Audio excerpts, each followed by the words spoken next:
Boa noite. Está começando o podcast de Isanete Lunar de Wendland, acadêmica do curso de Matemática Licenciatura.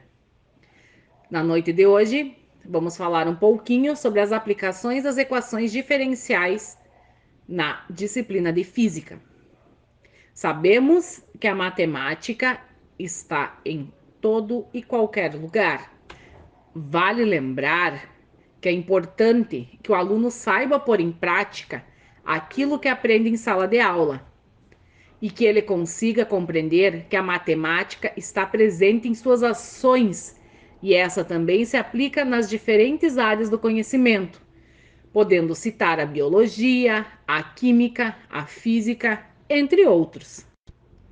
Tem-se conhecimento que o desenvolvimento da teoria das equações diferenciais começou no final do século XVII, quando G.W. Leibniz e Barrow e Newton, Jacob Bernoulli e seu irmão Johann Bernoulli determinaram soluções de algumas equações diferenciais de primeira e segunda ordem, muito simples, associadas a problemas de mecânica e geometria, sendo que a notação matemática derivada, assim como o sinal de integral, devemos a Leibniz. As equações são introduzidas já nos anos iniciais, como conteúdo matemático, por meio de equações que são igualdades envolvendo uma ou mais incógnitas, até então valores desconhecidos. Nas equações diferenciais, elas são apresentadas através de variáveis dependentes ou independentes, envolvendo a derivada de uma ou mais função.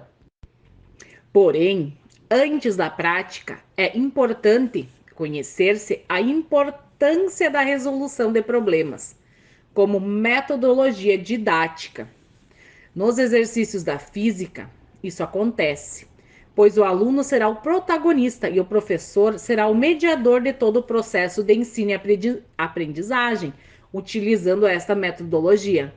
Pois o que se espera não é a resolução mecânica da questão, e sim a interpretação do problema apresentado.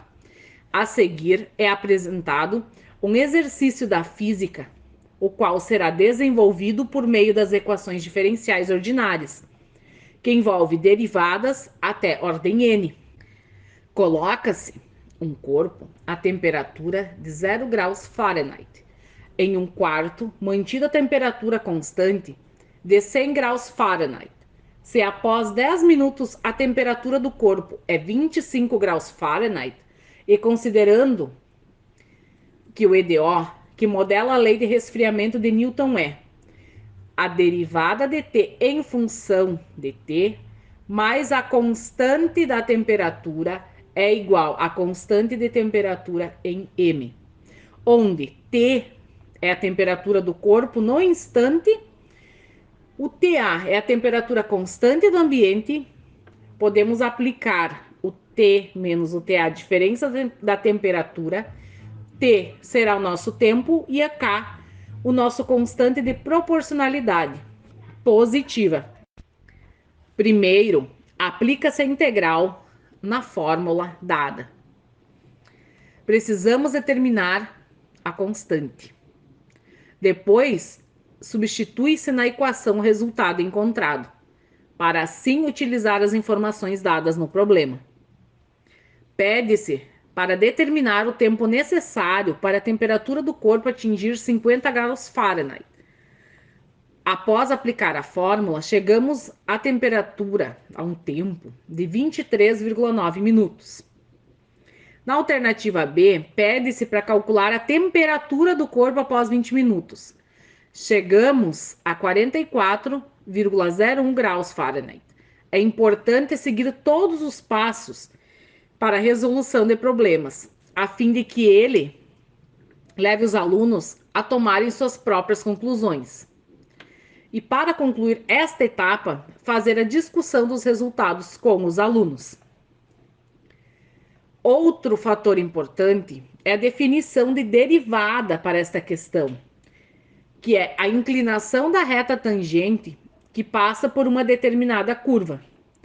Além disso, é possível utilizar a derivada em física, pois ela também é uma taxa de variação, como na velocidade. No conteúdo que será enviado à universidade, tem todo o material disponibilizado, que quem precisar terá acesso. As derivadas podem ser utilizadas em várias situações, sendo elas: calcular taxas de variação instantânea, encontrar máximos e mínimos de uma função, descobrir a concavidade de curvas e esboçar gráficos. E para finalizar esse trabalho riquíssimo em conteúdo, está sendo gravado esse podcast. E quem quiser ter mais conteúdos, é só me seguir neste canal. Obrigada!